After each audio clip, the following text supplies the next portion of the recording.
Following up on matters to do with State of the Nation address, and one of the key elements on the ground is the issue of security, because it is absolutely important. Right now I can see our very own reporter Fred Kagonye is outside the Parliament buildings, and Fred, I can see at the back there is presence of police from where you stand. How's the status of security down there?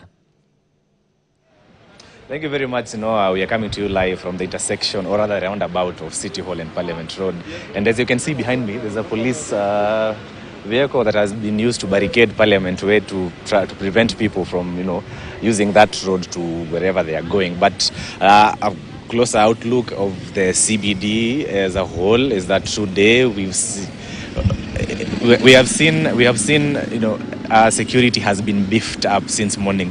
From when we were updating our viewers at around 9 a.m., we were doing it from the intersection of Moi Avenue and Kenyatta Avenue, and behind us at that time was a police lorry that had police officers. But we spotted a number of police officers who are doing patrols here in the CBD in anticipation for demonstrators who might want to come and express their feelings and also exercise their constitutional duty and to tell the government how they really feel about how affairs of this country are being run. But today, when you look at the CBD as a whole, the businesses are running as usual. People are going about their businesses as usual. The only thing that is unusual is the kind of security that today Kenyans in Nairobi CBD are enjoying, which is not normally the thing that we see on a day-to-day basis.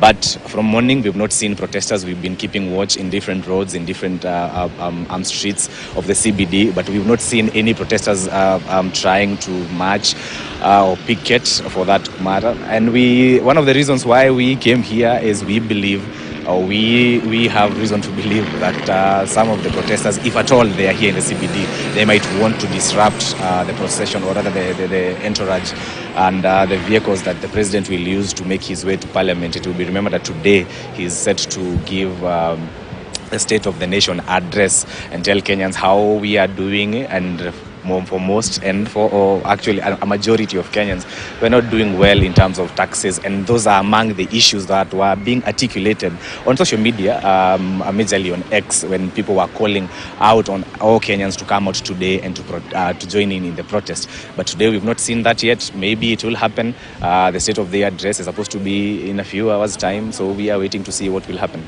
No.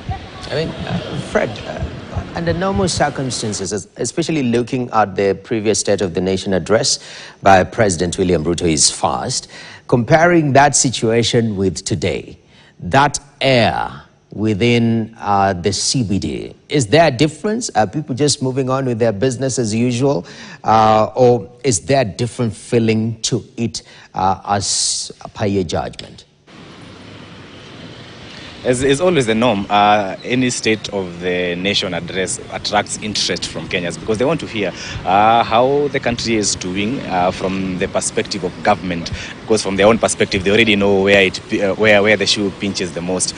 But today, we can tell there's some slight difference in terms of police presence. So, like I said, the security here today has been beefed up, which is not normally the case. Not on every day will you pass along Parliament Road and you find it barricaded the way it is today, not unless it's the day where the budget is being read, and today, which is the State of the Nation address. On normal days, this road is accessible to each and every Kenyan, but today it's not. But the air around the CBD, it is calm, yes, but you can feel there's some sort of difference between yesterday and today being Thursday, and maybe tomorrow how it will be. But looking at, from when we began covering this protest in June and July, the anti-tax demos, you could tell each and every Tuesday and Thursday there was some slight difference in terms of businesses being closed and all that.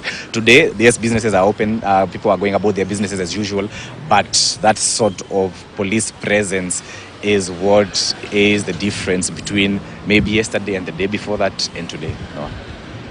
And before I let you go, you've mentioned that there is anticipation of protest, as much as things look as they are, sort of interrupting the president's motorcade. I mean, where does that come from? And I know you have your confidential sources. You must protect them as it should be. But I mean, just listening to what the police said yesterday in regards to the expected demos, because this started on social media. Talk to me about that element, the demo element. Is it a huge concern? Is it something that Kenyans should be looking forward to today? Kenyans should be looking forward to how other Kenyans who are already here in the CBD will exercise their constitutional right. It will be remembered that yesterday the police spokesperson, Dr. Rezila Onyango, issued a statement saying that today's demos, the people who are planning them did not notify the officer commanding station as they are required to. And with that, the interpretation of that statement was that the police have outlawed the demonstrations which were supposed to take place today. Now, the thing that stands out the most is that they have been using the hashtag Occupy Parliament. It will be remembered that at the height of the anti-tax demos, one of the places where the protesters made their way is that they breached Parliament and made their way into Parliament to, make their feelings known to the parliamentarians and also to the government at large. And that is the hashtag that has been used to try and marshal support and to rally people to come out today. So it remains to be seen whether they will make their messages true, whether they will come out and indeed occupy Parliament as they have said that they will do.